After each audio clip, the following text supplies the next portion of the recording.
Tenía apenas 17 años cuando me arrancaron el alma del cuerpo. No fue una muerte física. Esas son piadosas, rápidas, definitivas. Lo mío fue peor. Una condena a vivir muerta por dentro. Me embaracé sin quererlo, sin planearlo, sin soñarlo. Y en mi pueblo, una muchacha con un hijo en el vientre y sin un anillo en el dedo era peor que una criminal. Era una vergüenza que manchaba 7 generaciones. Me obligaron a casarme. Me empujaron al altar como quien arroja un animal al matadero. Él tampoco quería. Lo vi en sus ojos cuando me miró por primera vez frente al padre. No había amor, solo rabia. Rabia porque yo le había arrebatado su futuro con la mujer que realmente amaba. Una jovencita de buena familia, con dinero, con clase, con la bendición de su madre. Yo solo era la carga, el error, la mancha imposible de lavar. La primera noche de casados me hizo saber que yo jamás sería su mujer de verdad. Me encerró en un cuarto separado y me dijo que mi único valor era el hijo que llevaba en el vientre. Después de que nazca, veremos para qué más sirves, me dijo con una frialdad que me congeló la sangre.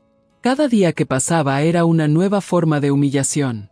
Me convertí en la sirvienta de mi propia casa, en el objeto de sus burlas, en el blanco de su desprecio. Recuerdo una cena con su familia. Rompí una jarra sin querer, un simple descuido. Él me miró con esos ojos que aprendí a temer y me dijo frente a todos: ni para cargar agua sirves, ¿verdad? Eres un desperdicio de mi dinero, una carga que nunca debí aceptar. Me tragué las lágrimas, me levanté en silencio, y me encerré en mi cuarto con el alma hecha pedazos. Lo que no sabía entonces, lo que no podía imaginar mientras acariciaba mi vientre y le susurraba canciones a mi bebé, era que el verdadero infierno apenas comenzaba. Que lo que vendría después marcaría mi vida para siempre con una cicatriz tan profunda que ni 70 años han podido borrarla. Asterisco si ya estás sintiendo esta historia en tu pecho y necesitas descubrir qué secreto oscuro destruyó mi vida, suscríbete ahora, activa la campana y prepárate, porque lo que viene a continuación cambiará tu forma de ver la vida. Comparte con quien necesite esta historia. Asterisco. Los primeros meses de mi matrimonio fueron como vivir con un cuchillo apuntando a mi garganta. Cada mañana despertaba pensando, ¿cómo me lastimará hoy? La crueldad de mi marido era tan constante como el latido de mi corazón. Mi embarazo avanzaba y mi cuerpo cambiaba, pero solo recibía desprecio. Te estás poniendo como una vaca, me decía mientras preparaba su comida. Ni siquiera puedo mirarte sin sentir asco. Sus palabras se clavaban en mi pecho como agujas envenenadas, pero las guardaba dentro, junto al bebé que crecía. Una tarde, me atreví a usar un vestido que me había regalado mi madre. Era sencillo, me llegaba apenas por encima de las rodillas. Él llegó del trabajo, me miró de arriba abajo, y explotó frente a sus amigos. ¿Te vistes como vagabunda para provocar a mis amigos? ¿No te basta con arruinarme la vida que ahora quieres humillarme más? Sus gritos retumbaban mientras yo me quedaba paralizada. Nadie me defendió, ni siquiera mi propia madre, que bajó la cabeza como si yo mereciera ese trato. Desde ese día, dejé de usar vestidos.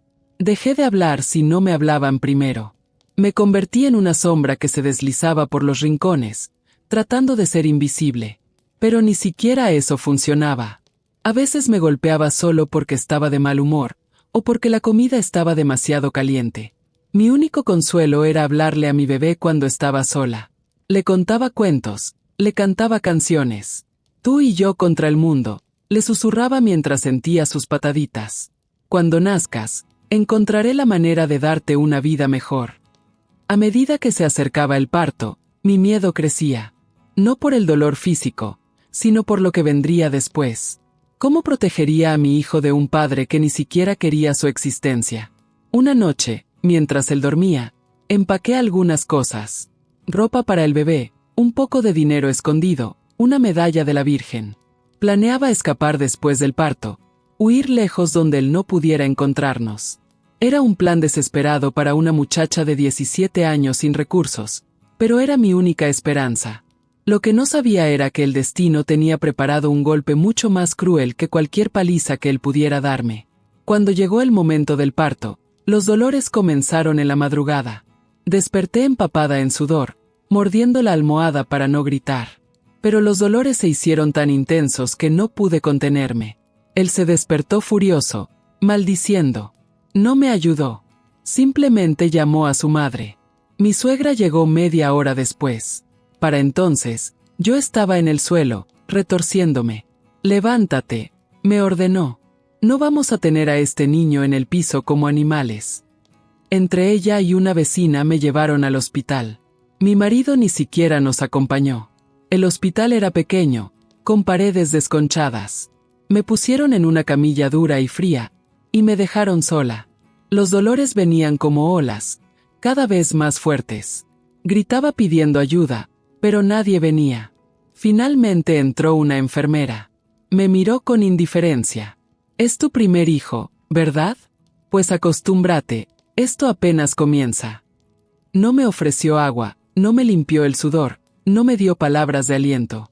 Las horas pasaban y sentía que no podría resistir más.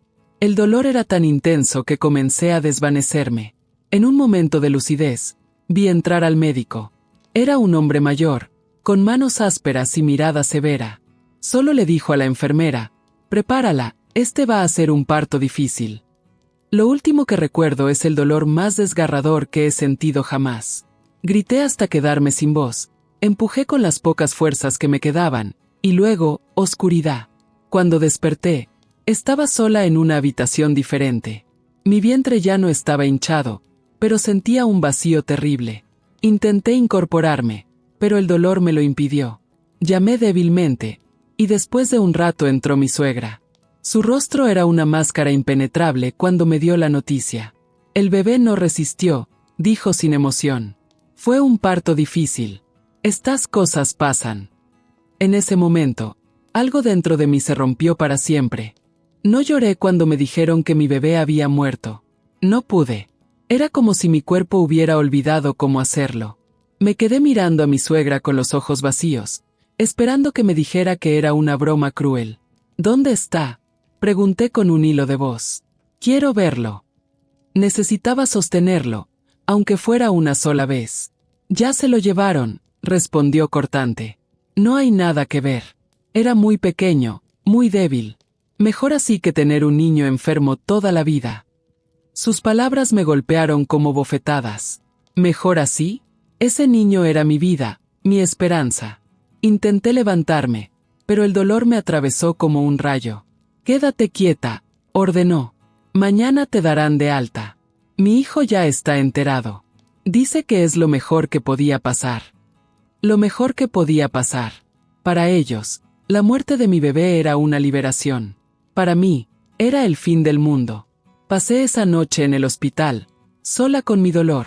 Los pechos me dolían, llenos de leche que nadie bebería. El vientre vacío me pesaba más que cuando estaba lleno. Al día siguiente me dieron de alta. Nadie me explicó qué había pasado. Nadie me mostró ningún papel, ningún certificado. Nadie me dijo dónde habían enterrado a mi hijo. Era como si nunca hubiera existido. Volví a la casa que nunca sentí como mía. Mi marido ni siquiera estaba allí para recibirme. Se había ido a trabajar, o eso dijo su madre. Pero yo sabía la verdad. No quería verme, no quería enfrentar mi dolor. Los días siguientes fueron una nebulosa. Me movía por la casa como un fantasma. Cocinaba sin probar bocado. Limpiaba sin ver la suciedad. Existía sin vivir realmente. Mi marido volvió a su rutina de desprecio, pero ahora con un nuevo componente: el alivio. Lo veía en sus ojos, en la forma en que se movía más ligero, en cómo silbaba mientras se afeitaba. Estaba feliz de que el bebé hubiera muerto. Una noche, mientras cenábamos en silencio, él rompió la quietud con palabras que me helaron la sangre. «Mi madre dice que deberíamos intentarlo de nuevo», dijo sin mirarme. «Tener otro hijo. Uno que sí sobreviva». Sentí que el mundo se detenía. ¿Otro hijo? ¿Con él? ¿Con el hombre que se alegraba de la muerte de nuestro primogénito? La idea me provocó náuseas tan intensas que tuve que correr al baño. Cuando regresé, él seguía comiendo tranquilamente. Me miró con esos ojos fríos y dijo: «Piénsalo. Al fin y al cabo, ¿para qué más sirve una mujer como tú?». Esa noche, mientras él dormía, contemplé la idea de matarlo. Tomé un cuchillo y me quedé junto a su cama, viendo cómo su pecho subía y bajaba. Sería tan fácil. Pero no pude hacerlo. No porque lo amara, sino porque sabía que me atraparían. Así que hice lo único que podía hacer: sobrevivir. Día tras día, mes tras mes, año tras año.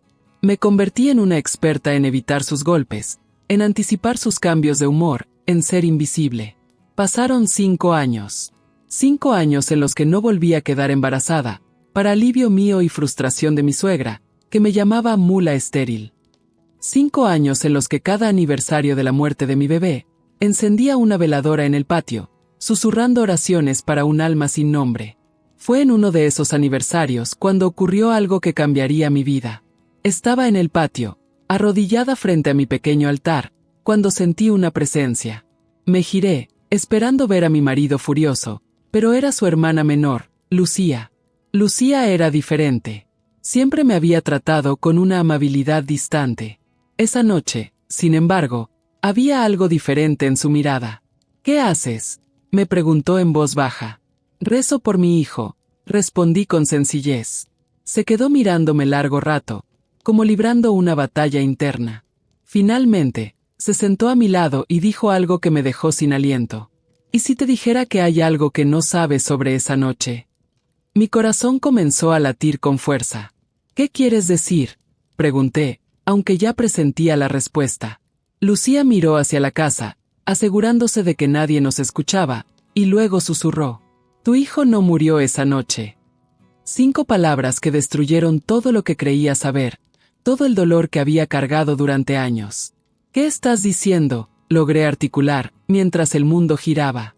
«No puedo decirte más», respondió, levantándose. «Ya he hablado demasiado. Pero piénsalo. ¿Alguna vez viste su cuerpo?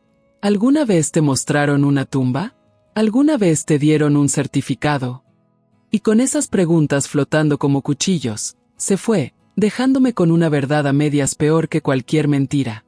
Esa noche no dormí. Las palabras de Lucía resonaban en mi cabeza. «Tu hijo no murió esa noche». ¿Dónde estaba?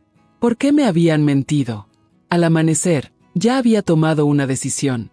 Confrontaría a Lucía y le exigiría toda la verdad. Esperé todo el día, realizando mis tareas como autómata. Sabía que su esposo trabajaba hasta tarde los martes. Cuando mi marido anunció que saldría, vi mi oportunidad. Apenas se cerró la puerta, me puse un rebozo y corrí hacia su casa. Cuando llegué, toqué suavemente, rezando para que estuviera sola. Lucía abrió y palideció. «¿Qué haces aquí?», susurró, mirando nerviosamente a la calle. «Necesito saber la verdad», dije con firmeza. «Todo. Ahora». Me dejó entrar, verificando que las cortinas estuvieran cerradas. «No debí decirte nada», comenzó. «Si mi hermano se entera». «Tu hermano me ha hecho sufrir durante años», la interrumpí. «Me ha golpeado, humillado, tratado como menos que un perro. Y ahora descubro que tal vez me robó a mi hijo. ¿Qué más puede hacerme?». Lucía me miró largo rato, evaluando mi fortaleza. Finalmente, suspiró y habló. «Mi madre nunca quiso que mi hermano se casara contigo. Ella quería que se casara con la hija de don Ernesto. Cuando quedaste embarazada, fue una maldición para ella. Obligó a mi hermano a casarse, pero siempre con la idea de que sería temporal». Se detuvo, como si le costara continuar. Cada palabra me atravesaba como un cuchillo. Cuando llegó el parto, mi madre ya lo tenía planeado. El médico era su amigo. «Te dio algo para que te desmayaras después de dar a luz. Y mientras estabas inconsciente». Su voz se quebró. Yo temblaba, pero la obligué a seguir. Firmaron papeles de adopción. Entregaron al niño a una familia de la capital. Una familia rica que pagó mucho dinero. El mundo se detuvo. No podía respirar. «Vendieron a mi hijo», logré articular. Lucía asintió, llorando. Mi madre recibió el dinero. Compró las tierras que quería. Mi hermano siguió cortejando a la hija de don Ernesto. Todo salió como planearon. ¿Y mi hijo? ¿Sabes dónde está? Solo sé que era una familia Montero. Gente importante en la capital. Montero. Por primera vez en 5 años, mi hijo tenía algo concreto. Un apellido. ¿Por qué me lo dices ahora? Después de 5 años de verme sufrir. Porque mi madre está muriendo. Cáncer. Le quedan semanas. Y no puedo seguir con este secreto. Algo dentro de mí cambió para siempre. El dolor se transformó en determinación feroz. Ya no era la niña asustada. Era una mujer con un propósito. Voy a encontrarlo, dije, levantándome. Aunque sea lo último que haga. ¿Qué vas a hacer? Primero, enfrentaré a tu madre. Quiero que me diga por qué me robó lo único que me importaba. Te matará, susurró Lucía. Mi hermano te matará si intentas algo así. Que lo intente, respondí sin miedo. Ya no tengo nada que perder. Salí con el nombre Montero grabado en mi mente. Era poco, pero era un comienzo. Esa noche, cuando mi marido regresó borracho, notó algo diferente en mí. Por primera vez, no me encogí. Por primera vez, le sostuve la mirada. ¿Qué te pasa?, gruñó, desconcertado. Nada, respondí con calma. Absolutamente nada. Los días siguientes fueron de espera. Mi suegra estaba en el hospital, consumiéndose por el cáncer. Justicia poética. Ella que devoró mi vida, ahora era devorada por la enfermedad. Esperé el momento adecuado. Observé rutinas, horarios, momentos en que quedaba sola. Una tarde lluviosa, vi mi oportunidad. Me puse mi mejor vestido. Me arreglé el cabello, me pinté los labios. No por vanidad, sino como armadura. Quería que me viera fuerte, no como la niña que manipuló. Cuando entré a su habitación, dormitaba. La enfermedad la había reducido a una sombra. Mejillas hundidas, piel amarillenta, respiración trabajosa. Despierta, dije, cerrando la puerta. Tenemos que hablar.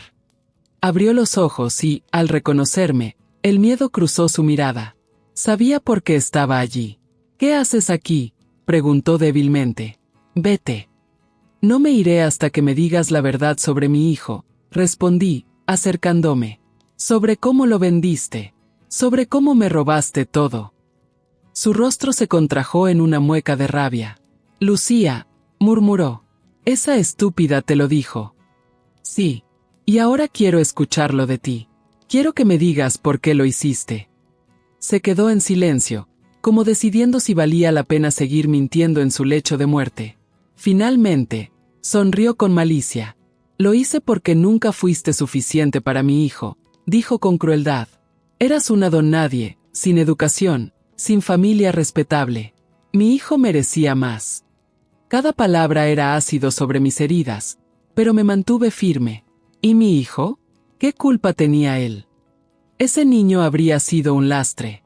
Le hicimos un favor dándole una familia que podía darle todo lo que tú nunca podrías.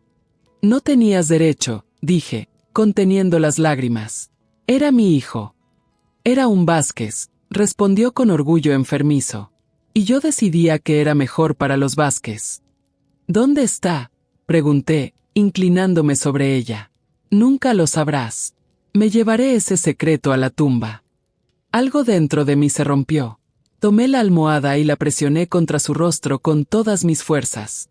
Ella se debatió débilmente. Pero yo era más fuerte, alimentada por años de furia. Presioné, viendo cómo la vida se escapaba de sus ojos. Y entonces, me detuve. No por compasión, sino porque matarla no me devolvería a mi hijo. Retiré la almohada. Ella jadeaba, aterrorizada. No te mataré, dije con calma. Pero encontraré a mi hijo. Y cuando lo haga, volveré. Y entonces, que Dios se apiade de tu alma. Salí con la cabeza alta. Por primera vez en años, tenía un propósito. Esa noche, mi marido me esperaba furioso. Alguien le había contado de mi visita. ¿Qué le hiciste a mi madre?, preguntó con falsa calma. Solo hablamos, respondí, sosteniendo su mirada. De madre a madre. Se acercó amenazante. Si le pasa algo. ¿Qué harás? ¿Golpearme? ¿Matarme? Ya no te tengo miedo. Mi actitud lo desconcertó. Estaba acostumbrado a verme temblar. ¿Qué te pasa?, preguntó, retrocediendo. Sé lo que hicieron. Sé que mi hijo no murió. Sé que lo vendieron. Y voy a encontrarlo. Palideció. Por primera vez, vi miedo en sus ojos. Estás loca, murmuró sin convicción. Tal vez. Pero esta loca encontrará a su hijo. Y nadie me detendrá. Esa noche, mientras él dormía, empaqué lo poco que tenía, ropa, la medalla de la Virgen, mis ahorros escondidos. Suficiente para llegar a la capital. Antes de irme, me detuve junto a su cama. Pensé en todas las humillaciones, los golpes, las lágrimas. Pensé en matarlo. Pero decidí que no valía la pena. Mi venganza sería encontrar a mi hijo y ser feliz. Salí sin mirar atrás. Era una noche clara, con luna llena. Caminé hasta la estación y esperé el primer autobús. Sentí miedo por lo desconocido, pero también libertad por romper mis cadenas. Cuando el autobús llegó, subí decidida. No sabía cómo encontraría a mi hijo, pero tenía un apellido, Montero. En una ciudad tan grande, sería como buscar una aguja en un pajar. Pero tenía el amor de una madre que nunca dejó de amar. El viaje fue largo.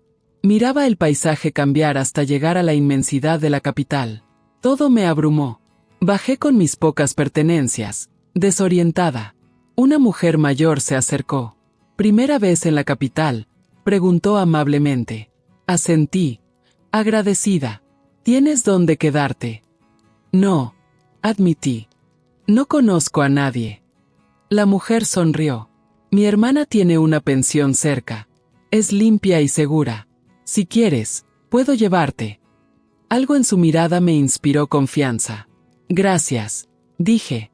La pensión era modesta pero limpia. Doña Carmen, la dueña, me dio una habitación pequeña a buen precio. «¿Qué te trae aquí?», preguntó. Dudé, pero necesitaba aliados. «Busco a mi hijo», confesé. «Fue adoptado por una familia Montero». Doña Carmen me miró sorprendida.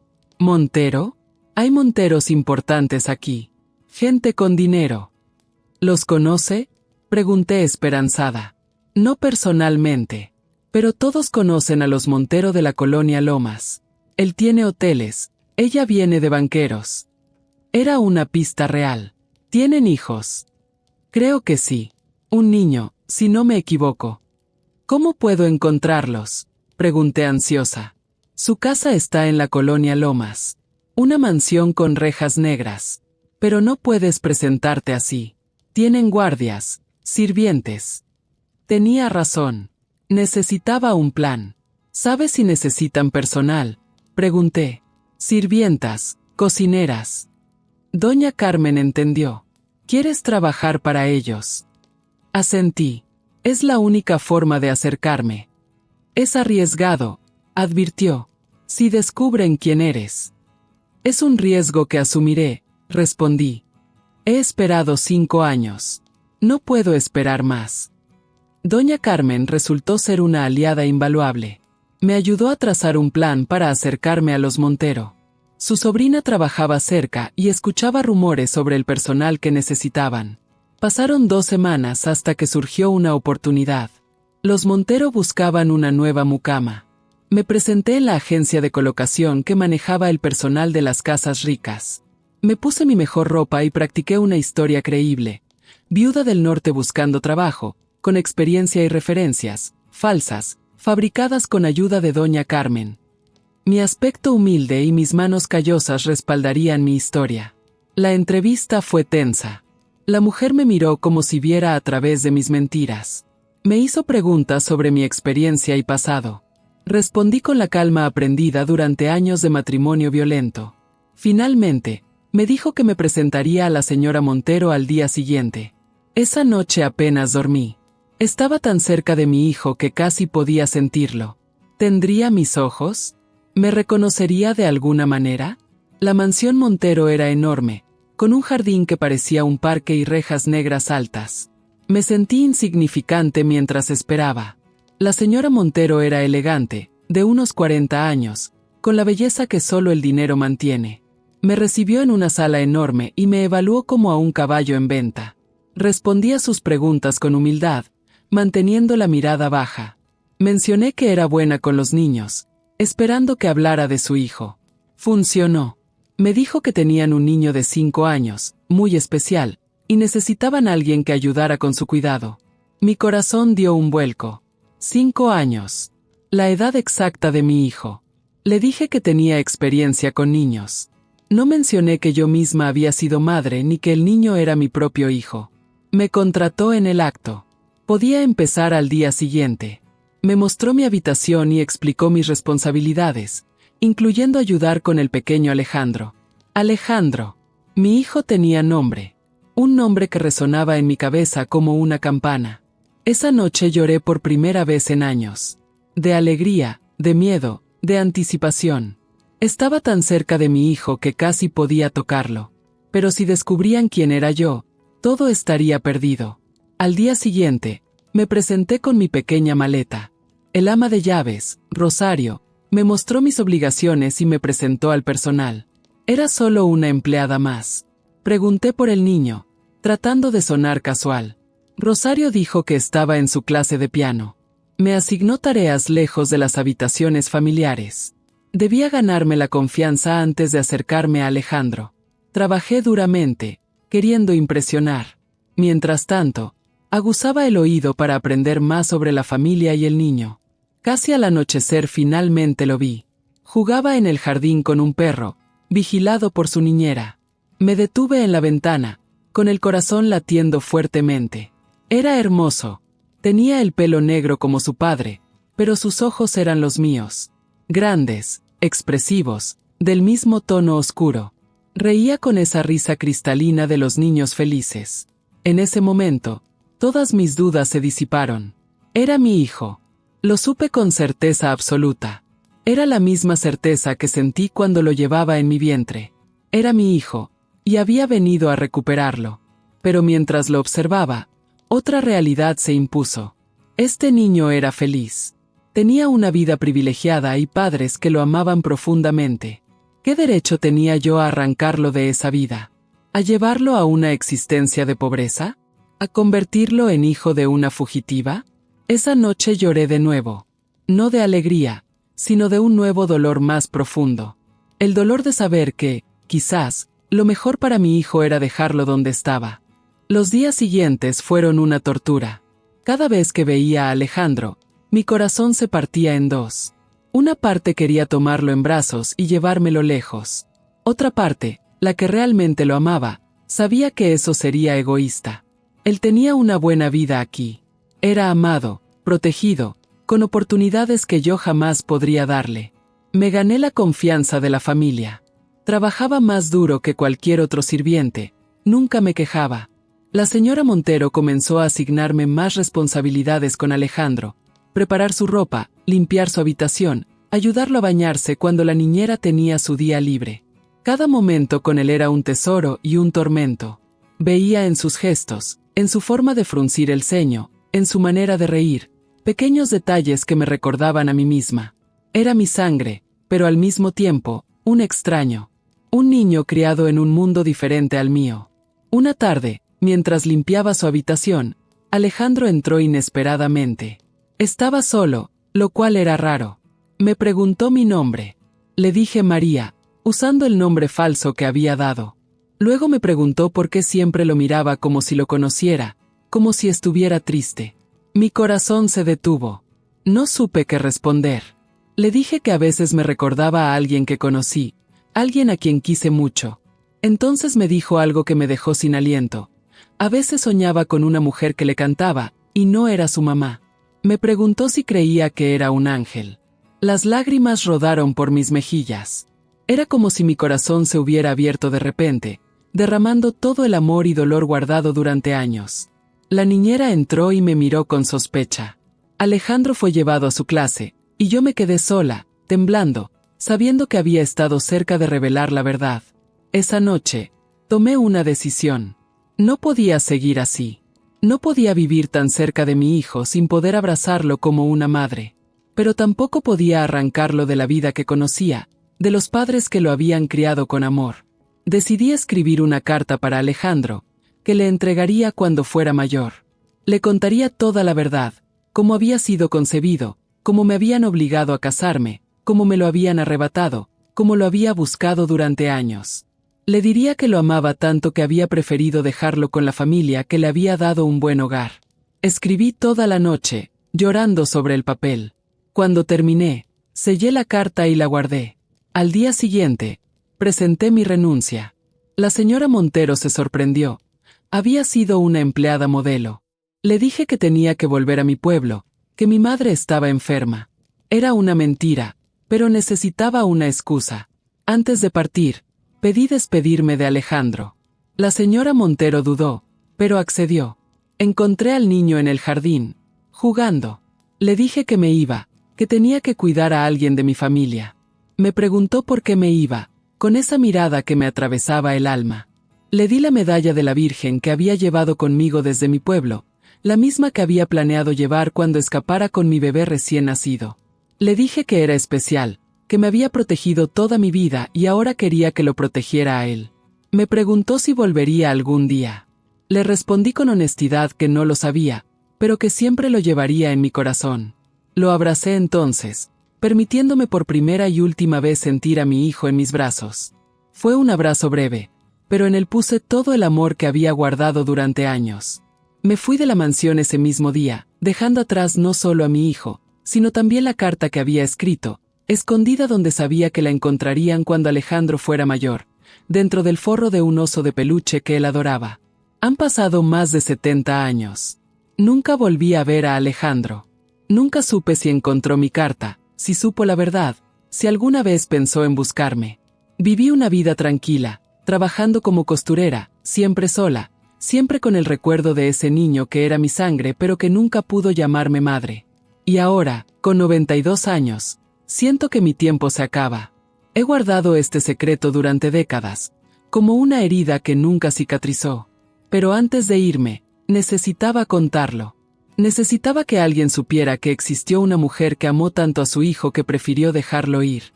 No sé si hice lo correcto. No sé si Alejandro ha tenido una buena vida. No sé si alguna vez supo la verdad, si alguna vez pensó en mí.